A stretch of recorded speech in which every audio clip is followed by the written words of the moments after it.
namin papunta sa aming rest house. Char lang. Araw-araw itong nilalakad ng mga katutubong Muslim. Joke.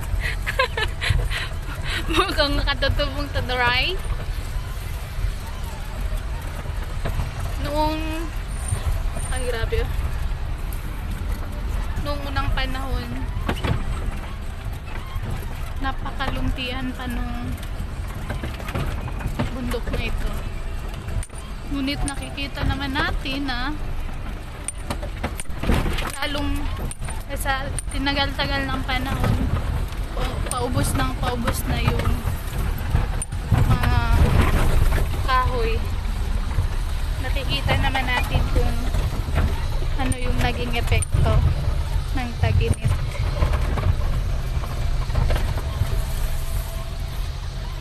At isa rin sa mga dahilan kung bakit nauubos na yung mga kahoy ay ito'y dahil sa tradisyonal na pamamaraan ng pagsasaka ng mga katutubong Taduray hanggang sa ngayon.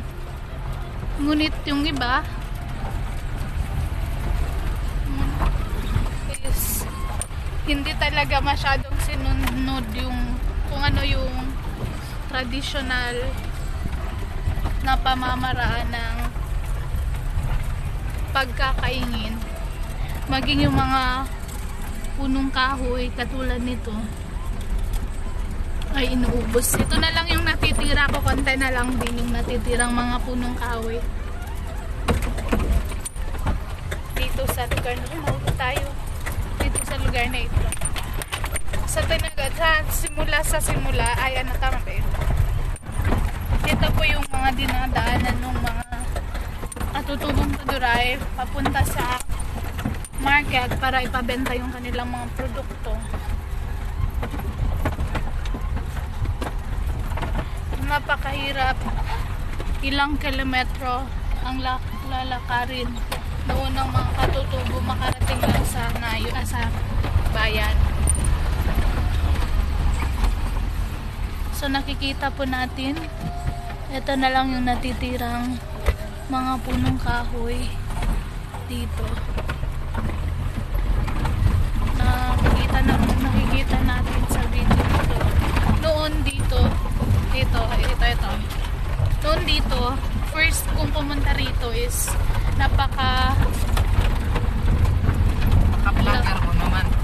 naka-vlogger ka naman. Wagas. Ito po yung naging epekto ng tag-init at yung pagkakaingin ng mga katutubong Taduray dito po sa bayan ng Bayan ng Cotabato City. Joke lang. Sa Langka po ito po. At dito rin po, itong lugar na ito po noon is puno ng mga punong kahoy. Yan po. Dahil sa pagkakaingin, inubos nila yung mga punong kahoy. Wala na pong mga punong kahoy ngayon. Napakasakit pa sa breakup yung nangyari sa mga punong kahoy. Paano na lang yung mga susunod pang henerasyon kung wala ng kahoy na maabutan dahil dito. So ayan po. Ayan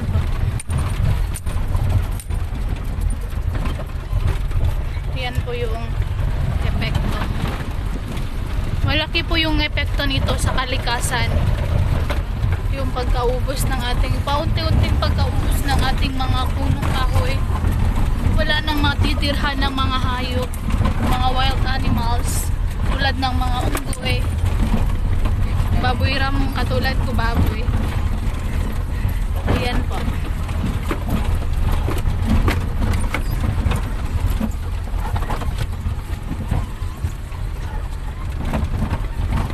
Dahil sa modern technology na dumating dito sa lugar na to, ang ibang mga katutubo ay nahumaling sa mga makabagong teknolohiya ito. Dahil dito sa paggamit ng mga clear out, mga chemicals, nagiging ganito na yung mukha ng daanan ng mga lupa. Ayan po, yan yung tubig na yan.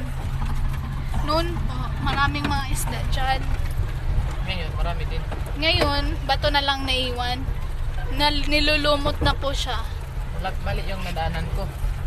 So, paano po masasabi niyo dyan, sir? Ito po si sir.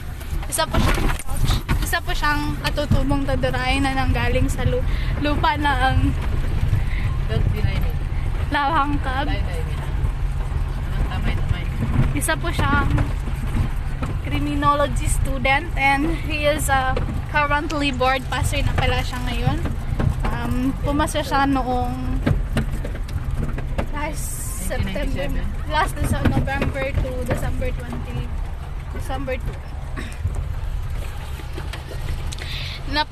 Malaki po yung history. Ano ba? Sa likod po ng daanang ito, napakahirap na daanang ito, may malaki po yung naiambag niya sa buhay ng mga katutubong nag-struggle para sa tribo. Ha? Uy! Stress ka, tama yung sinasabi ko. Ito po. Ayan po pala is yung mga beneficiary ng Assisi. No, grabe. Lahat ko na. Pero seriously, noon po, napaka-green pa lang or napaka-luntian ng mga punong kahoy, mga damo, mga wild na tanim dito sa papuntang Langkab. Isa po. Makikita natin yan. Ito po. Ay, At siya meron di ako na. Yan po. Ito po.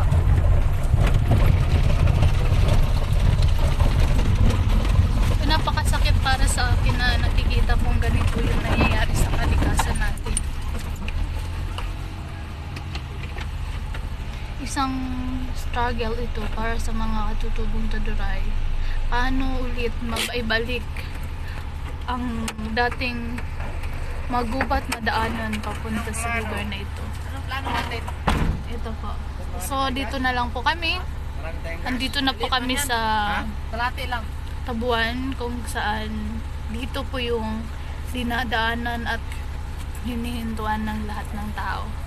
Anyway, yan po si Oleng, ang pamangkin. Ay, nagbablog ako!